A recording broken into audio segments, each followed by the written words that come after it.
No Brasil, a maior parte da tributação é feita sobre o consumo. Isso significa que, quando consumimos algum produto ou serviço, todos os tributos envolvidos na sua produção estão inseridos no preço repassado para o consumidor. Dessa forma, os tributos impactam mais pessoas com salários menores, gerando desigualdade. Para melhorar essa situação, produtos essenciais, como arroz e feijão, têm os impostos reduzidos. Mas será que isso é suficiente para garantir o acesso da população? É um bem essencial para mim usar absorvente todos os meses. É normal. E tecnicamente, isso não é um item fútil. Tem essencialidade, é necessário. Toda mulher usa absorvente todos os meses. E o que acontece? Para fins de ICMS, ele não é considerado como um bem essencial, então a tributação dele é elevada. Assim, pessoas que menstruam e têm menor renda são diretamente prejudicadas. Esse é apenas um dos exemplos sobre como a tributação impacta na desigualdade do nosso país. Esse problema também se relaciona com outros tributos que pagamos, como o imposto sobre a renda e sobre a propriedade. Para entender melhor como isso acontece, segue com a gente.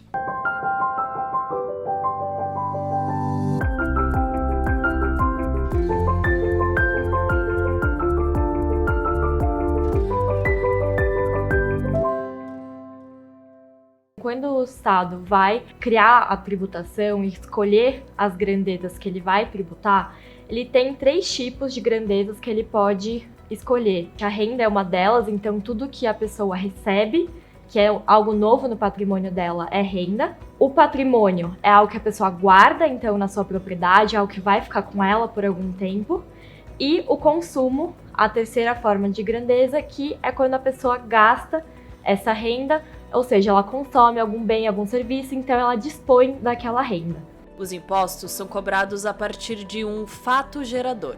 No caso das propriedades, funciona assim. Se você possui um terreno em região rural, por exemplo, você vai pagar o ITR, já que ter essa propriedade é o fato que gera a cobrança do tributo.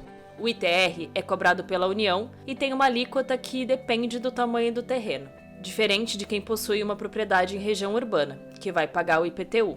IPTU pode chegar até 15% do valor venal do imóvel e, tecnicamente, quando foi criado esse imposto, era para ele ser progressivo, para ter a mesma função social que o imposto de renda. Então, se você tem uma casa menor, tecnicamente você vai pagar menos imposto do que uma pessoa que tem uma mansão.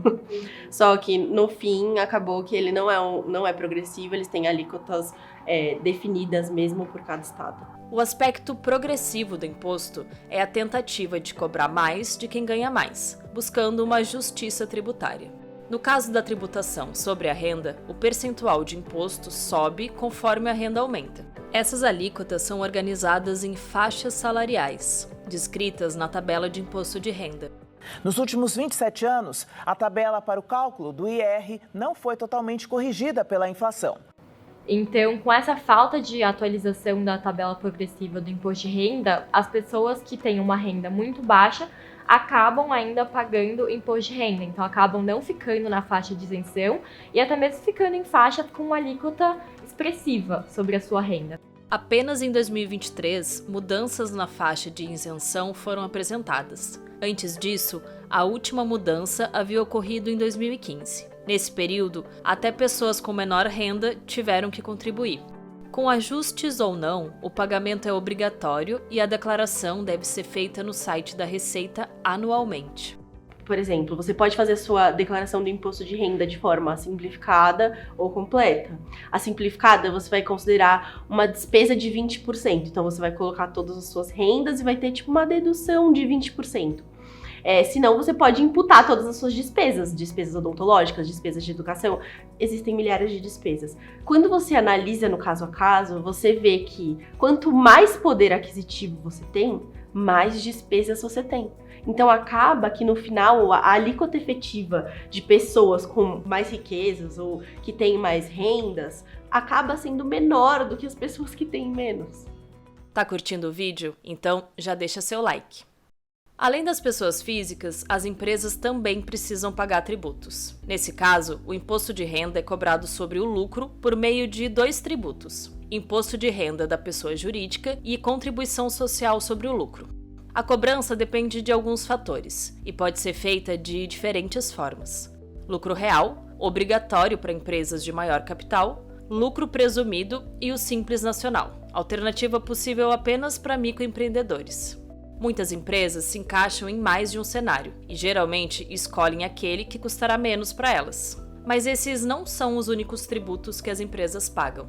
Primordialmente, as empresas são tributadas para imposto de renda, contribuição social, PIS, COFINS, ICMS e ISS. Não, nem todas as empresas são tributadas para ICMS e ISS, mas normalmente um dos dois. O PIS e COFINS são contribuições sociais. Todo o valor arrecadado é destinado para saúde, previdência e assistência social. Já o ICMS é cobrado sobre a circulação de mercadorias, sobre o serviço de telecomunicação e o transporte intermunicipal. O ISS recai sobre serviços e possui uma lei específica para determinar todos os tipos que vão ser taxados e como isso vai acontecer.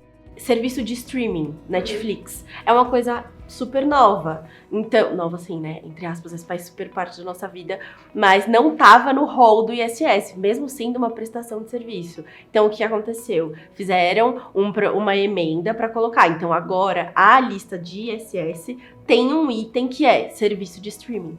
Essa cobrança alterou o valor do serviço, já que antes a empresa não precisava pagar esse imposto e não repassava esse valor para o preço final.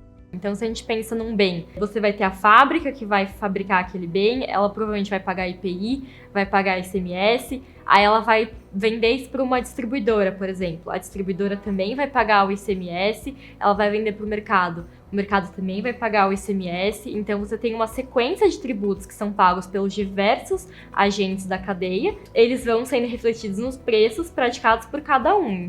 É como se fosse um efeito dominó, onde o imposto é repassado para cada comprador até chegar no consumidor final. Essa é a principal forma de tributação no Brasil. Isso porque a maior parte da carga tributária é composta por impostos sobre o consumo. E pensando especialmente em matéria de desigualdade, os mais pobres, com a renda que eles têm, ou seja, com o valor que eles recebem de rendimentos, um percentual muito mais expressivo dessa renda vai ser utilizado para consumo.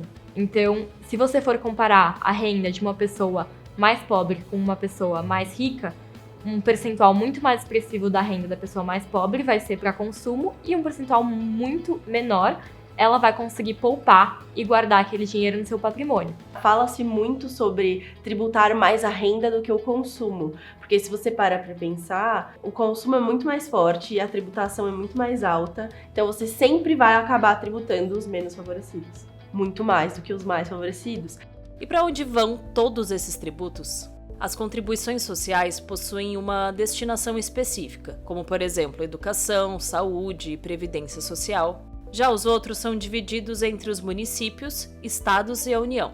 A partir disso, cada gestão escolhe como o dinheiro vai ser investido, conforme for necessário na região, como infraestrutura, melhoria dos serviços públicos, entre outros. E aí, deu para perceber como a tributação está em tudo? Ela afeta os preços e a renda da população. Dessa forma, pode facilitar ou dificultar o acesso aos bens e serviços.